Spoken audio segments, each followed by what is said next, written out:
పరువు నష్టం కేసులో సినీ నటులు జీవిత రాజశేఖర్ దంపతులకు షాక్ ఇస్తూ నాంపల్లిలోని 17వ అడిషనల్ చీఫ్ మెజిస్ట్రేట్ సంచలన తీర్పు వెలువడించింది. చిరంజీవి బ్లడ్ బ్యాంక్ పై వారు చేసిన ఆరోపణలకు దాఖలైన పరువు నష్టం దావాపై విచారణ జరిపిన కోర్టు మంగళవారం నాడు జీవిత రాజశేఖర్ దంపతులకు ఏడాది జైలు శిక్ష, 5,000 రూపాయల జరిమానా విధించింది. ఈ కేసు పూర్వపరాల్లోకి వెళ్తే చిరంజీవి బ్లడ్ బ్యాంక్ ద్వారా ఎంతో మందికి అవసరమైన వారికి రక్తాన్ని అందిస్తూ సేవ చేస్తున్నారు. అయితే సినీ నటులు జీవిత రాజశేఖర్ మెగాస్టార్ చిరంజీవి నిర్వహించే బ్లడ్ బ్యాంక్ ద్వారా సేకరించిన రక్తాన్ని మార్కెట్లో అమ్ముకుంటున్నారని వ్యాఖ్యలు చేశారు. 2011లో ఒక ప్రెస్ మీట్ లో జీవిత రాజశేఖర్ చిరంజీవి బ్లడ్ బ్యాంక్ పై సంచలన ఆరోపణలు చేశారు.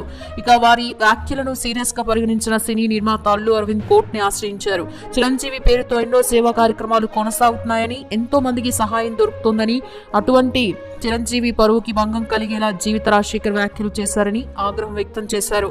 చిరంజీవి పేరుతో నడుస్తున్న కార్యక్రమాలైన చిరంజీవి ట్రస్ట్ పైన అసత్య ఆరోపణలు చేస్తారంటూ జీవిత రాజశేఖర్లపై పరువు నష్టం దావా వేశారు.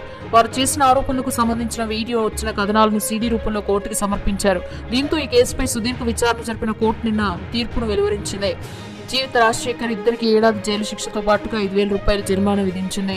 ఈ తీర్పుపై జిల్లా కోర్టును ఆశ్రయించే అవకాశం కల్పించడంతో జరిమానా చెల్లించిన వారిద్దరు నుంచి పూచీకత్తులను సమర్పించి బెయిల్ తీసుకుని విడుదలయ్యారు. మరి ఈ కేసులో జిల్లా కోర్టును ఆశ్రయిస్తామని చెప్తున్న జీవిత రాజశేఖర్ కు అక్కడైన పరిస్థితి అనుకూలంగా ఉంటుందా లేదా అన్నది భవిష్యత్తులో తేలనుంది. అయితే బెయిల్ పై బయటికి వచ్చిన జీవిత రాజశేఖర్లు ప్రొడ్యూసర్ అల్లు అరవింద్ కి ఫోన్ చేశారు. ఇప్పుడు వీళ్ళ మధ్య సంభాషణ ఇంటర్నెట్ లో వైరల్ గా మారింది. కోర్టు తీర్పు అనంతరం జీవిత రాజశేఖర్లు అల్లు అరవింద్ కి ఫోన్ చేసి 2011లో జరిగిన ఆ గొడవని ఇక్కడతో వదిలేయమని, అప్పుడు తెలియక తప్పు చేశామని, అప్పుడు చేసిన అసత్య ఆరోపణలకు క్షమాపణలు కోరుతున్నామని, ఈ కేసును కొట్టేయాలని అల్లు అరవింద్ ని అడిగినట్లు సమాచారం. అయితే చిరంజీవి కూడా ఈ గొడవకి ఇక్కడతో ఫుల్ స్టాప్ పెట్టమని అల్లు అరవింద్ కి చెప్పినట్లు సమాచారం. చూద్దాం మరి అల్లు అరవింద్ ఏ విధంగా స్పందిస్తారు. పరువు నష్టం కేసులో సినీ నటులు జీవిత రాజశేఖర్ దంపతులకు షాక్ ఇస్తూ నాంపల్లిలోని 17వ అడిషనల్ చీఫ్ మెజిస్ట్రేట్ సంచలన తీర్పు వెలువడించింది. చిరంజీవి బ్లడ్ బ్యాంక్ పై వారు చేసిన ఆరోపణలకు దాఖలైన పరువు నష్టం దావాపై విచారణ జరిపిన కోర్టు మంగళవారం నాడు జీవిత రాజశేఖర్ దంపతులకు ఏడాది జైలు శిక్ష, 5,000 రూపాయల జరిమానా విధించింది. ఈ కేసు పూర్వపరాల్లోకి వెళ్తే చిరంజీవి బ్లడ్ బ్యాంక్ ద్వారా ఎంతో మందికి అవసరమైన వారికి రక్తాన్ని అందిస్తూ సేవ చేస్తున్నారు. అయితే సినీ నటులు జీవిత రాజశేఖర్ మెగాస్టార్ చిరంజీవి నిర్వహించే బ్లడ్ బ్యాంక్ ద్వారా సేకరించిన రక్తాన్ని మార్కెట్లో అమ్ముకుంటున్నారని వ్యాఖ్యలు చేశారు. 2011లో ఒక ప్రెస్ మీట్ లో జీవిత రాజశేఖర్ చిరంజీవి బ్లడ్ బ్యాంక్ పై సంచలన ఆరోపణలు చేశారు. ఇక వారి వ్యాఖ్యలను సీరియస్ గా పరిగణించిన సినీ నిర్మాత అల్లు అరవింద్ కోర్టుని ఆశ్రయించారు.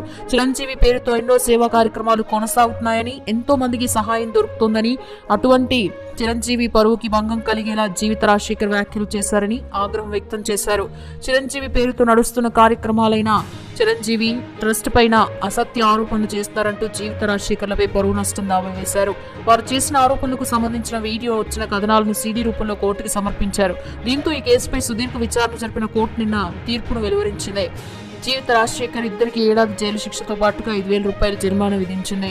ఈ తీర్పుపై జిల్లా కోర్టును ఆశ్రయించే అవకాశం కల్పించడంతో జరిమానా చెల్లించిన వారిద్దరు నుంచి పూచీకత్తులను సమర్పించి బెయిల్ తీసుకుని విడుదలయ్యారు. మరి ఈ కేసులో జిల్లా కోర్టును ఆశ్రయిస్తామని చెప్తున్న జీవిత రాజశేఖర్ కు అక్కడైన పరిస్థితి అనుకూలంగా ఉంటుందా లేదా అన్నది భవిష్యత్తులో తేలనుంది. అయితే బెయిల్ పై బయటికి వచ్చిన జీవిత రాజశేఖర్లు ప్రొడ్యూసర్ అల్లు అరవింద్ కి ఫోన్ చేశారు. ఇప్పుడు వీళ్ళ మధ్య సంభాషణ ఇంటర్నెట్ లో వైరల్ గా మారింది. కోర్టు తీర్పు అనంతరం జీవిత రాజశేఖర్లు అల్లు అరవింద్ కి ఫోన్ చేసి 2011లో జరిగిన ఆ గొడవని ఇక్కడతో వదిలేయమని, అప్పుడు తెలియక తప్పు చేశామని, అప్పుడు చేసిన అసత్య ఆరోపణలకు క్షమాపణలు కోరుతున్నామని, ఈ కేసును కొట్టేయాలని అల్లు అరవింద్ ని అడిగినట్లు సమాచారం. అయితే చిరంజీవి కూడా ఈ గొడవకి ఇక్కడతో ఫుల్ స్టాప్ పెట్టమని అల్లు అరవింద్ కి చెప్పినట్లు సమాచారం. చూద్దాం మరి అల్లు అరవింద్ ఏ విధంగా స్పందిస్తారు.